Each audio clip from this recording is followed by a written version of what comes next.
Hey, what's going on? My name is Derek, and in this quick Photoshop tutorial, I want to show you what I'm making. It's actually for work for the company I work for called Falcor Defense, and we're launching a brand new podcast. So I've got to make a thumbnail real quick to put into the iTunes RSS feed. So it's just a square image. It's nothing too crazy, but there's a couple techniques in here that I think you might find helpful. So let's go ahead and dive right in. So this is the image we're going to make, and again, nothing too crazy, but there are some cool things as we get into this. So I'm going to make a new document by hitting Command N on my keyboard, and because it's a print or a web-based image, I'm sorry, not a print, a web-based image. I meant to say screen, not print. It's going on a screen. So I'm going to click on Web up here at this top tab, and what that's going to do for me is it's going to set my resolution to 72 pixels per inch and my color mode to RGB, and then I just have to change, and it's also going to send my units here to pixels by default. You'll notice if I click on print, it changes it to inches and 300, and it leaves it as RGB while I'm making the document. But anyway, I just do that because it quickly gets some of my settings the way I want them to be. Now all I have to do is dial in the width. So I'm going to make this 1400 pixels because that is the minimum that iTunes requires for these thumbnails. So the max you could do is 3000. I could make this 3000. Honestly, I tried that earlier, but then I had to compress it way down because it was too big and they wouldn't let me upload it. So we're just gonna hang here at the minimum. I'll click create, and now it makes a new artboard for me here on this canvas area. So quick side note, you'll notice, so if some of you are familiar with the new way Photoshop works, some of you are brand new at this, and some of you, this is maybe new and you've been around Photoshop for a while, but the artboard thing is new. So I like to work without the artboards. If you look in this layers of the one that I created earlier, there is no artboard here. And the way you can do that is either when you make your new document, click Command N again, these advanced options, if I click down here, just kidding, they moved. Oh, there it is. I'm sorry. Artboards, there it is, ta-da. Okay, so this little artboards checkbox, you can uncheck that when you make your document, and then you'll notice there is no artboard. So the reason why you would want to use an artboard, and this can be really handy if you're going to be doing a lot of things for social media or a campaign that has multiple different places the artwork is going to go. So you could create something, and I'm just going to do this really quick for the sake of, well, that's not even the right color, but whatever, we'll roll with it. This is about to look terrible. All right, so no, it's going to drive me nuts. Let's make this black. All right, so let's say this image, I had to make it in a bunch of different sizes. I've got these artboard things here. I can hit Command J as in jump or jump cut, and it will take my whole artboard and any artwork on it and clone it. Then I can click up here just like any other layer, and I can rename this to whatever I want. Boom. Okay, and now you'll see the title of my artboard, and I can resize this. So where this would be helpful and a real practical application for me is once I make this artboard or this artwork, I have to apply this to MailChimp, and I have to apply it to Instagram stories and Instagram grid and iTunes thumbnails, and it's got to go to a lot of different places. So what I can do is actually rename these to be, wherever it's going to go. In this case, it's going to be 600 pixels by, I don't know, maybe like 250. I don't know. We'll play with that. And then I'll still have to resize that, but now I can kind of start to flesh out what each piece is going to be. This one could be, this is supposed to be the iTunes. So we'll make this iTunes thumb, and we can make this 1400 by 1400. And, that way at a glance, you can kind of see what you're working with here. If I was going to resize this, what we would do, I'd click up here on the title, and then up here you can see the width and the height. So maybe I make this 600 pixels up here wide by, what we say, 250. I'll hit return. Okay, so you can see that in comparison, MailChimp wants an image that's tiny, whereas iTunes has a much bigger image here. So that's why it's kind of nice having all these different artboards, because then as you make your graphic assets here, you can resize them accordingly to whatever is going to work for each platform. So now I've got my iTunes thumbnail, I've got my MailChimp thumbnail, and I can save this as one Photoshop document, and I can have multiple artboards for all of my social media campaigns. And then when it's time to publish this, I can just go to File, Export, and then I can go Artboards to Files, and it'll spit everything out in one shot. So that's how you would use artboards.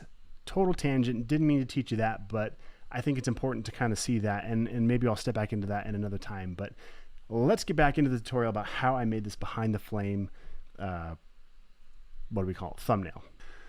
Okay, so for the concept of this behind the flame, well, a couple things. The title as itself is where the thought is it's kind of a under the hood or behind the scenes look at the company, about the life of Falkor, what it's like to work there, what the industry is like as far as the gun industry and fitness industry and things like that.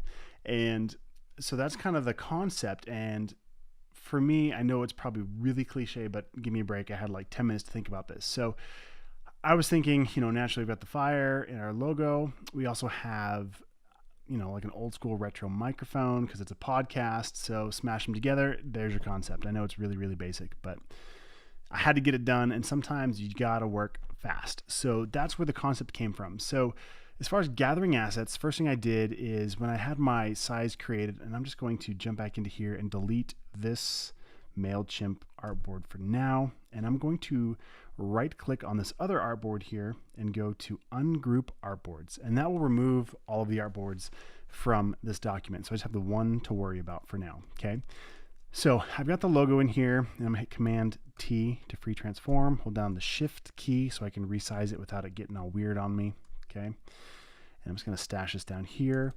I know that I want a microphone. I know that I want the flame logo. And because I've got my Creative Cloud library assets for this brand already put together, all I have to do is find where I put it. There it is. And I'll drag this over here into my artboard, scale it up a little bit. So I'm holding down Shift and I'll hit return. Quick little side note here. I like to leave it where you have to hit Command T, or if you come up here to edit free transform. So I think it's Control T on a PC. So you have to get here to get your transform handles right. But you can, with the move tool selected over here on the left, click on show transform controls up here, click on that. And now those will always be there no matter wherever you click. And again, so now I've got my move tool selected and I have auto select layer, not group, but layer selected. So now it will automatically choose whatever layer I click on.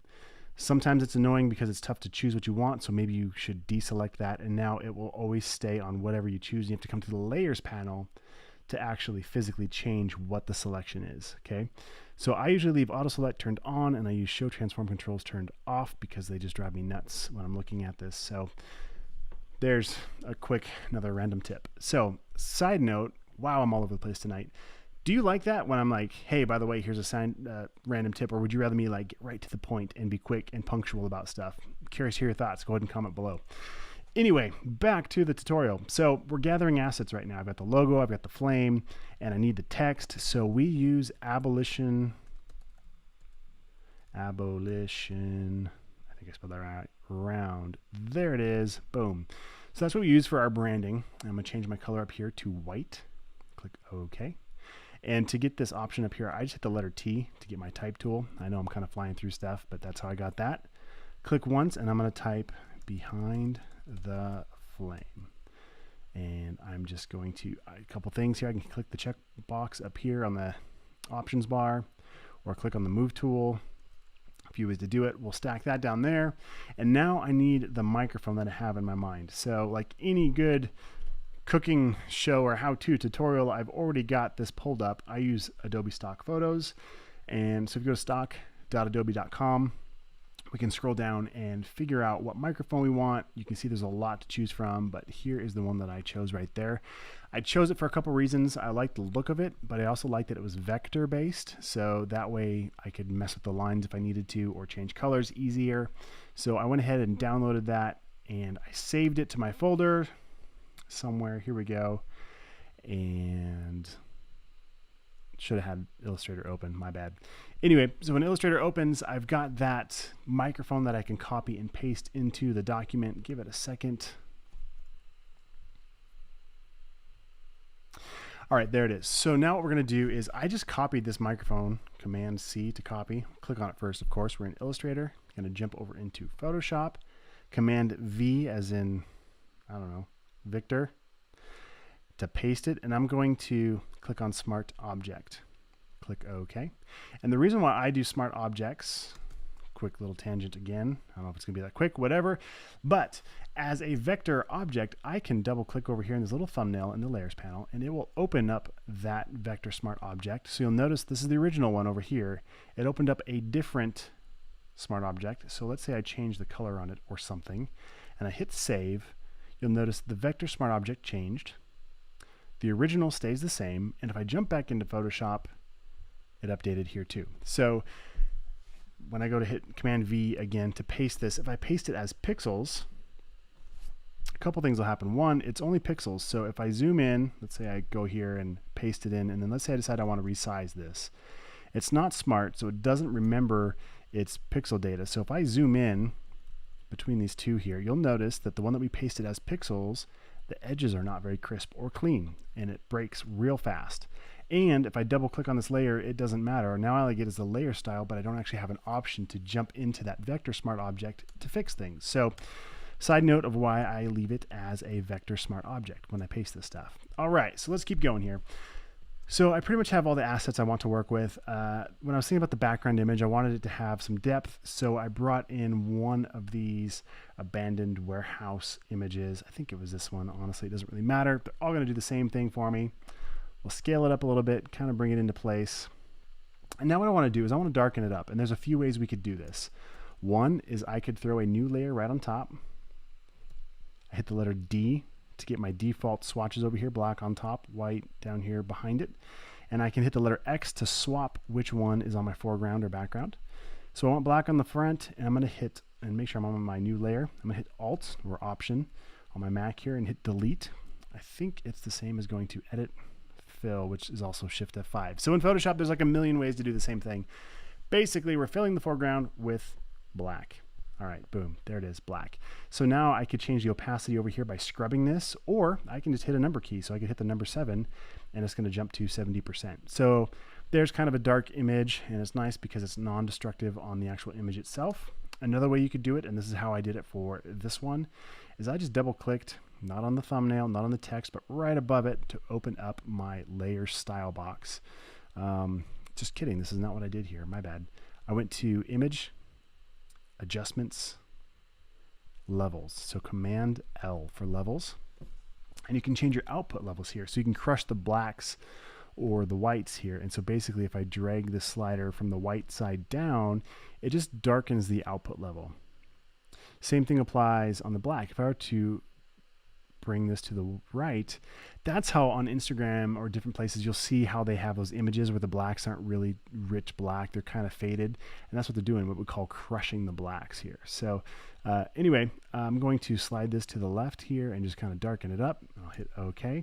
So now that image is a little bit darker, and that, because it was a cloud-based image that was syncing from Adobe, it applies it as a smart filter. So I can turn that on or off, and my image goes right back to normal. All right, I know I'm talking like a million miles an hour, but I do that for a couple reasons. One, it's a video, you can rewind it. Two, I will lose my train of thought. I can tell tonight I'm kind of all over the place.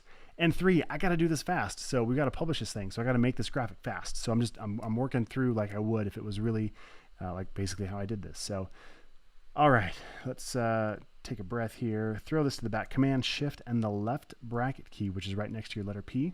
Hit that and throw that layer all the way to the back. Maybe drag it up one just above that black layer. Okay, now we've got it there. Let's see how we did.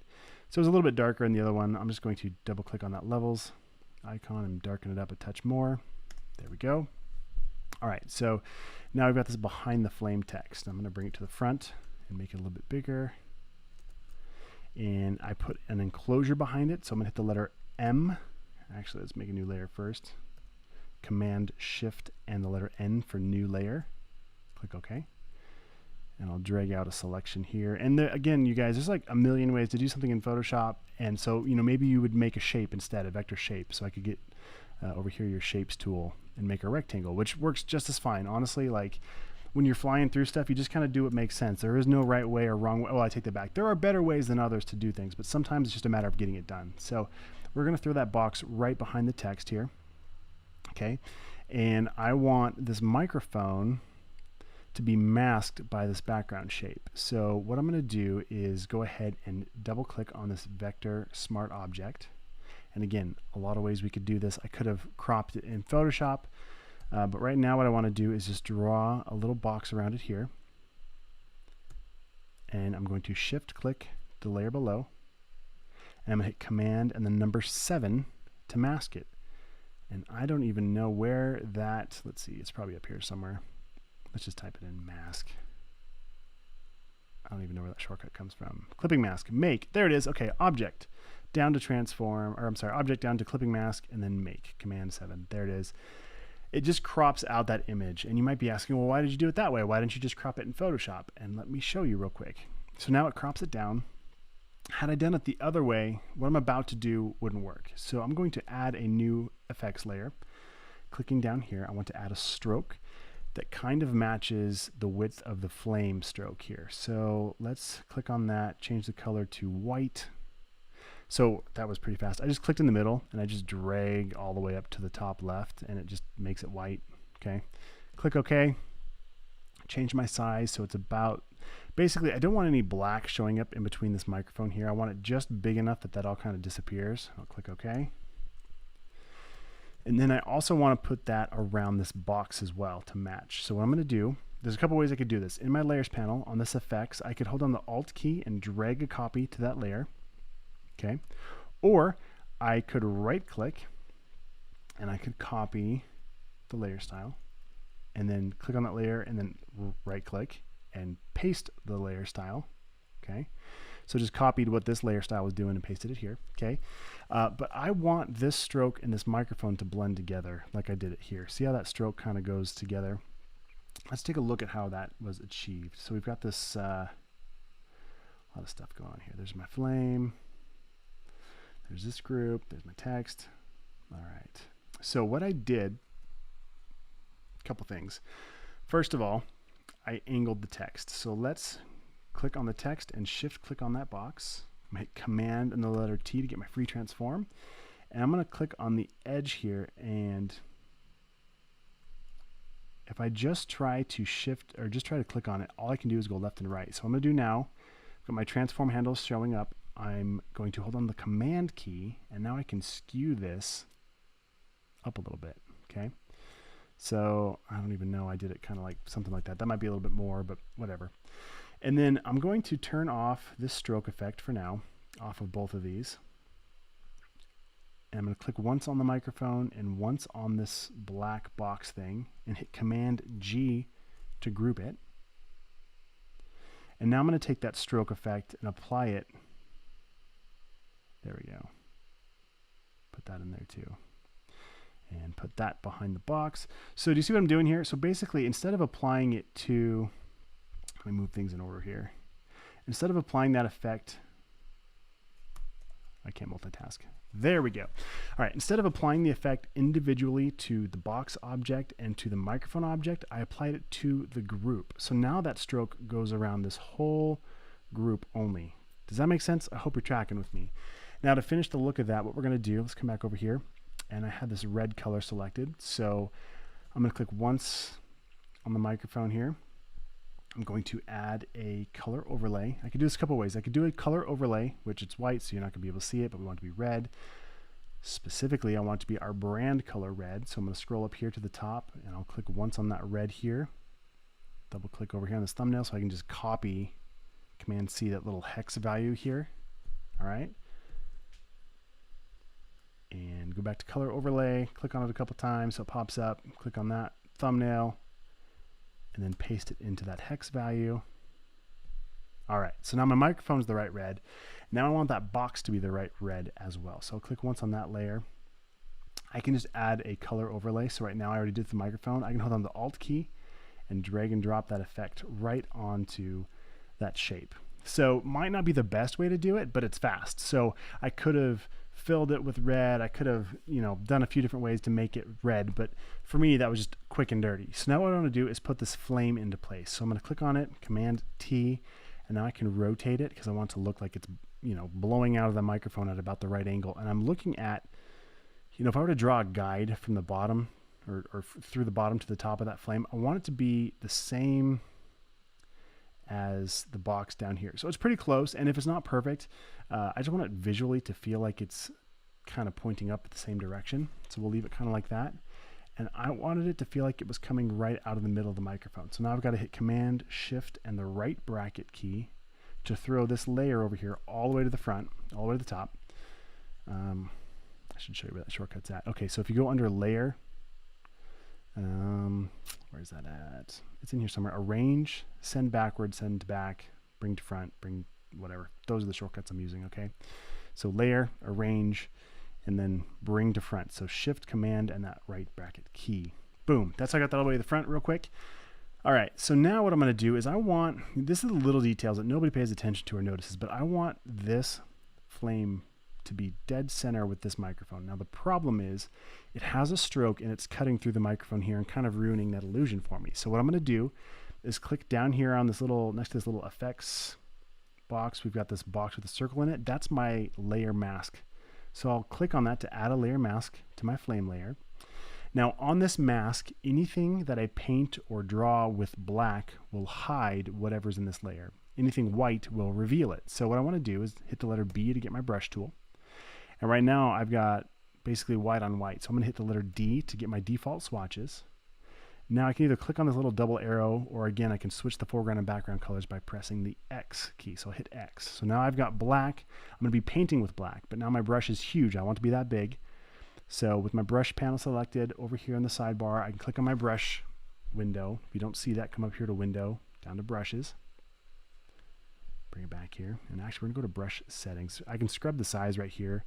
But if I go into brush settings, I can dial in a few more things if I need to. So I can get it close. And then the other thing you can do is use the left and right brackets. So again, those keys right immediately to the right of your letter P on your keyboard. So left bracket makes it smaller. Right bracket makes it bigger. We're painting with black, and now all I got to do is just basically click here, and you'll notice it's not painting very well. And if I look up in my options bar, my opacity is set to 34% from something else I did before. So I'm going to just scrub this to the right. So click in the middle of the word opacity, drag it to the right till it's 100%, and now if I just click, it should go away. Now you'll see the edges are still soft. They're feathering. It's a soft brush. So if I click back on my brush settings, hardness, I can drag this hardness all the way to the right. So now it's 100% hard. So now the edges, instead of having that soft feather or fade to it, it's just going to be an on or off scenario. So if I click, it goes away, and see I can draw wherever I want with this thing, but I just want it to not bleed past. And that was a heck of a lot of work for a little detail that nobody's going to notice. But you know what? It's part of the process. It's part of becoming a great designer, is paying attention to those little details. So anyway, the other thing, speaking of little details, I have not saved this yet. So big, huge no-no. Always save things as fast and as quickly as you can. Like first thing you do, make the new file and hit that Command S shortcut. We're just going to call this podcast thumbnail. And I'm going to add the word tutorial on this, so I know this isn't the real one that I just used. So I'll hit save, just throw it on my desktop for now. Again, I'm working fast and I'm breaking all of my rules of organization, but just trying to get this thing done. So, all right, so we got the flame looking good. We got the microphone in there. Everything's looking good. Now this flame is stacked on top, and I've got the text and this other group down below. No, I don't want to update this right now. Remind me later. All right, so I'm going to click on that layer, Command click on this other group, and hit Command G. So now I've got another group. So now that whole icon is in one group. So now what I could do, with my move tool selected, the letter V, I have auto select layer. I could change this to group. So now if I touch or click on my logo, that'll move. If I click on my icon I just made, the whole thing moves together, right? So now I can kind of dial things in a little bit. So I can get it close where I want it, hit Command T, free transform the whole thing up a little bit, get it closer to where it needs to be. And that's pretty much the icon that I made for this. So the other thing I want to talk about is just the little touches, the finishing details that can kind of push this over the top and make it, you know, even better. So one thing that I did, you'll notice if we look at this again, and you got to look real close because it's subtle, but there's a little bit of a texture to this. And for no other reason than I just felt like doing it. Like it doesn't really, I don't know, not that it doesn't add something to it. I like that it kind of grunges it up again a little bit, kind of matches that abandoned warehouse feel, but didn't have to do it. Like honestly, it wouldn't be missed that much. If I didn't tell you that we hadn't done that, you probably wouldn't have even noticed. So what we're going to do though is on that group, I can turn it on or off, and you can see I'm using this group to add, I'm going to add a layer mask to this whole group. And now same thing, we can use our brush tool, we can paint with black. So I've got my black on the foreground over here, and I'm going to come to my brushes. And I got these brushes on the creative market. I've got a bunch of like rust and textured brushes. I don't even know honestly where they came from, but let me just pull this up real quick. If you go to creativemarket.com, and you can make brushes too, and I need to do a tutorial on like brushes and everything. Let's search for grunge brush. In fact, you could probably just Google grunge brush or grunge Photoshop brush, and you'll get all kinds of really cool brushes. And yes, you've got to pay for some of these, but some of them are definitely worth it. So I did something like this, and I wish I could find exactly where I found it and tell you, but this is basically what I did. I bought one of these and then I installed it into Photoshop. You can make brushes. That's a whole nother tutorial for another time, and I digress. So we're jumping back into Photoshop, and I'm going to grab one of these brushes that I bought or made or something. Okay, and then I can't even see what's going on here because it's either too big or too small. I'm betting it's too big. Okay, so that's my brush, and I just hit the left bracket key to make it smaller. I could have come in here to my brush options here, and I could have the size where it says 1400 pixels. I could, scrub that to make it whatever size I want it to be. And let's make it a little bit bigger. All right. So the other thing I want to do, I'm going to come back into this. Because this artwork is kind of at an angle, I want to change the angle of my brush a little bit to kind of match. So I'm going to click on this little circular thing, click on that arrow, and I can grab these two circles to crunch it too, but I want it to be, I don't want to skew the brush. I just want to change the angle to kind of match my microphone. All right. And we'll make it a little bit bigger. I'll click one time, and I have my opacity at 100%, my flow at 100%, painting with black on top of this new layer mask. Okay, and that's how I added that texture. Now the one that I did was a much more subtle brush texture, and then I've got it where I kind of distressed or grunged up the corners here just a little bit, right? Almost not even enough to make it worth it. But what I could do there, I'll grab another or a different brush. Let me scroll down. I've got a few of these where I feel like I used this one, and this one's kind of a weird shape. Let me scale it down so you can see it. Kind of a weird shape. All right, so what I'm going to do, hitting that right bracket key to make it bigger, come back over here and change, and I'm looking at what it's doing down here. I can change the spacing, I can play with a lot of stuff, but now I can see the angle, and I'm just looking at the corner of this little guy right here. Tough to see because I just want to basically just kind of kiss the edge of that a little bit, right? So nothing too much, right? And that's basically the approach I made to making this. Now, not quite exactly the same as the original that I did, but that was the process. That's basically how I made this graphic. So now all we got to do is export it. So I'm going to come back over here, and I'm going to go to File, and I could, excuse me, go to File, go to Export here, and then I could quick export as a PNG, or I can click Export As to dial in my settings a little bit more. So I like to do that because then I can click on the format and make it a JPEG, and I can change the quality, and I can look over here and see that this is going to be 1.4 megabytes, and my max file size is 1 megabyte. So I know that from the iTunes documentation I read earlier. So I got to scrub this quality down a little bit. So I'll do that, and then I'll look over here on the left and see what that does for my file size. So I actually can make it a little bit higher quality and still fit within that 1 meg file size here. So we're playing with making this fit within the parameters that iTunes has set, but making it as good of quality as we can as possible. So you want it to load fast, but look good, right? So we're just kind of nudging that quality back and forth till you're happy. And I'll click Export All down here in the bottom right, and we'll save it to my desktop because I've got horrible practices going on right now because I'm just trying to get this thing done. So usually I would put that in a folder for my podcast and organize everything, but whatever, there we go. All right, I hope you learned a ton. That was, I know that I talked way too fast, but I get excited about it, and that's how I think. Like, I think really fast and just try some things, and I hope you learned some cool techniques. If you have any questions about that, need any clarification, just comment below, and thank you so much for watching.